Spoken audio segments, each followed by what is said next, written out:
Shalom, shalom, bien-aimés en Jésus-Christ. Shalom, shalom, chers frères et sœurs. Shalom, shalom à vous tous qui êtes connectés à la fréquence de Dieu en ce matin. Bienvenue dans le pain quotidien. Que le Seigneur vous bénisse de partout où vous nous suivez. Que sa grâce, sa paix soit avec vous au nom de Jésus-Christ, notre Sauveur et notre Seigneur. Nous sommes le lundi 24 juillet 2023 et nous continuons notre thème de ce mois qui est Dieu de miracles. Dieu de miracles. Et cette dernière semaine de ce mois, ou les derniers jours de ce mois, nous voulons contempler la puissance miraculeuse de Dieu se déployer dans la vie de l'humanité, dans la vie de ceux en qui il a déposé son plus grand trésor, son esprit, au travers du thème de cette semaine, vaincre les démons. Oui, bien-aimés, souvent le miracle pour nous, nous attendons à voir des choses que nous ne comprenons pas ou bien des choses, des manifestations de la force de Dieu dans la nature. Mais le plus grand miracle, le plus grand miracle, le plus grand miracle, c'est d'être libéré des oppressions des esprits mauvais et d'être accueilli dans le ciel, dans la famille de Dieu.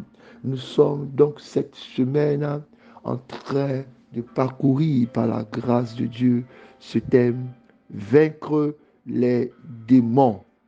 Ah, bien-aimé, en ce matin, la planification que l'Esprit a bien voulu nous donner nous permet de commencer ce thème de vaincre les démons avec le thème l'homme possédé que nous tirons du livre de Marc chapitre 1 versets 23 à 28. Seigneur, ta parole est la vérité. Pendant que nous lisons chaque récit, chaque témoignage de cette bonne nouvelle, arrête toi-même, Seigneur, dans notre cœur, les paroles, les pensées qui nous sont dédiées. Et Dieu, au travers de la bouche de ton serviteur en ce matin, insiste sur la parole qui fera grandir notre foi. Donne-nous notre paix de ce jour. Amen. Il est écrit, Marc chapitre 1, versets 23 à 28. Je lis dans la version la Bible du Semeur. Or, il se trouvait à ce jour-là dans leur synagogue un homme qui était sous l'emprise d'un esprit mauvais. Il se mit à crier, que nous veux-tu, Jésus de Nazareth? Es-tu venu pour nous détruire? Je sais qui tu es. Tu es le saint envoyé de Dieu. Mais d'un ton sévère, Jésus lui ordonna, tais-toi et sors de cet homme. Alors l'esprit mauvais secoua l'homme de conviction et sortit de lui en poussant un grand cri. Tous furent saisis de stupeur. Ils se demandaient entre eux, que se passe-t-il? Voilà un enseignement nouveau et donné avec autorité. Il commande même aux esprits mauvais et ils lui obéissent. Aussitôt, la réputation de Jésus se répandit dans la Galilée. Merci Seigneur pour ta parole. Bien-aimé, ce matin quand je relisais ce verset, je me suis dit, Seigneur Jésus, aide-nous, aide-nous. La synagogue d'hier que Jésus, comme prédicateur, a pénétré est aussi l'Église d'aujourd'hui, que Jésus pénètre par la parole qu'il met au travers de la bouche de ses serviteurs. Pouvez-vous imaginer qu'un serviteur de Dieu arrive et que mandaté par l'Esprit, il soit interrompu par un esprit qui agite la vie des frères et des sœurs? Peut-être ce ne vous est jamais arrivé, mais vous pouvez rentrer dans une église et là où vous sentez que vous êtes sous l'emprise d'un esprit mauvais, c'est que le prédicateur, le président, celui qui fait l'annonce, arrive au pupitre et déjà dans vos cœurs, les pensées commencent à monter. Oh, non, je préfère celui-là. Non, celui-là, je n'aime pas trop ses prédications. Non, celui-là, je n'aime pas sa balai de fer. Bien-aimé, c'est vrai que vous n'êtes pas arrivé au niveau où le démon et l'esprit mauvais ont pris le contrôle total de cette personne. Mais chaque fois que ce genre de pensée vous traverse, comprenez qu'il y a un esprit assis quelque part. Il y a un esprit qui essaie de vous connecter aux choses du diable. Et vous avez besoin de délivrance. Jésus entre dans le temple et soudainement, l'homme qui était tourmenté, qui était sous l'emprise, qui était contrôlé, qui était téléguidé par l'esprit mauvais se mit à crier.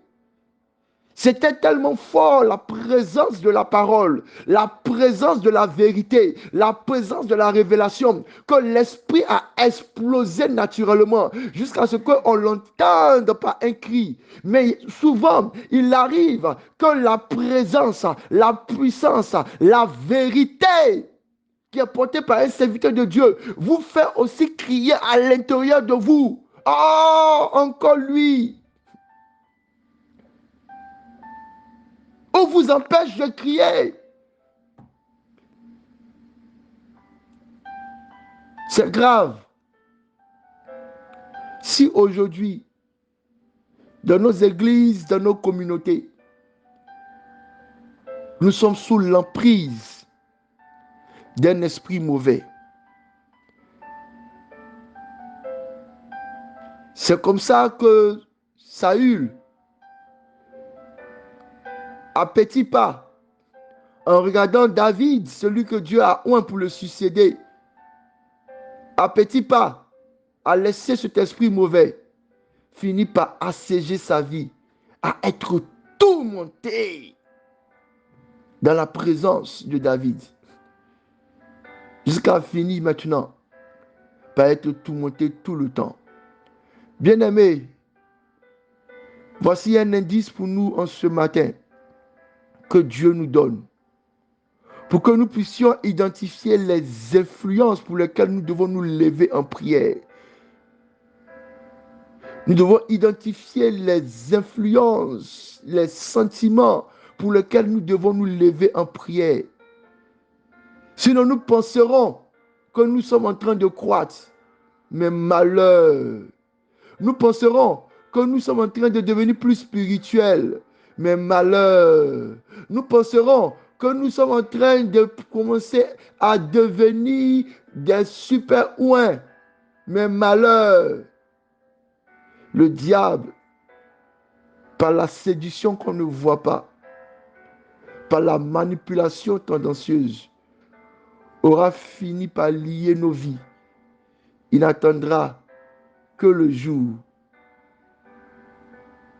pour pouvoir se révéler physiquement. C'est dans l'église, c'est dans la synagogue qu'il avait un homme qui était influencé, qui était sous l'emprise d'un esprit mauvais. Mais gloire à Jésus, la Bible dit qu'il avait un enseignement nouveau, un enseignement qui était avec autorité. Il a condamné cet esprit. Il a ordonné que cet esprit se taise et sorte de cet homme. Oh Seigneur, combien je veux prier pour chacun de mes frères et chacune de mes sœurs. Combien je veux prier pour que se taise à jamais cet esprit corrompu.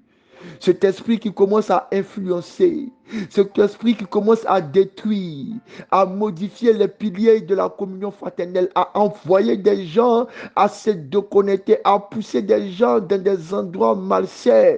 Oh Père, aie pitié de nous. S'il y a encore une voix qui se lève dans nos cœurs, s'il y a encore une parole qui est cachée dans nos esprits, qui ne nous conduisent pas sur le chemin de la pureté. Oh Seigneur, vois à nos pas qui se précipitent dans la synagogue, vois à nos pas qui se précipitent dans ton église et ordonne que cet esprit se taise, cet esprit arrête de tout monter, cet esprit arrête d'influencer et que au nom de Jésus, qu'il soit vaincu et qu'il libère totalement la vie de nos bien-aimés. Frères et sœurs, Dieu est un Dieu de miracles. Et le miracle, c'est aussi de vaincre les démons.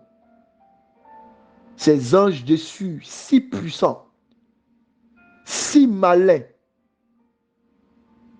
si forts, que par un miracle divin, Dieu accorde la liberté, Dieu accorde la victoire, Dieu accorde la délivrance à nos vies si faibles.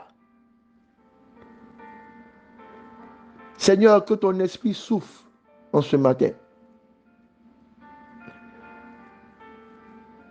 Que ton esprit souffle en ce matin. Et que les vies soient libérées.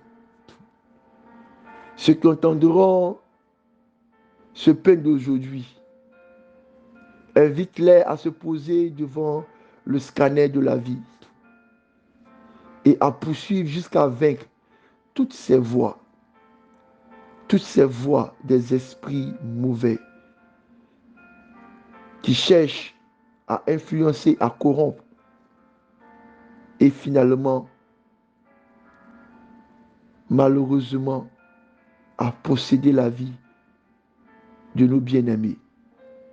Délivre-nous du haut des cieux. Au nom de Jésus, bénédiction.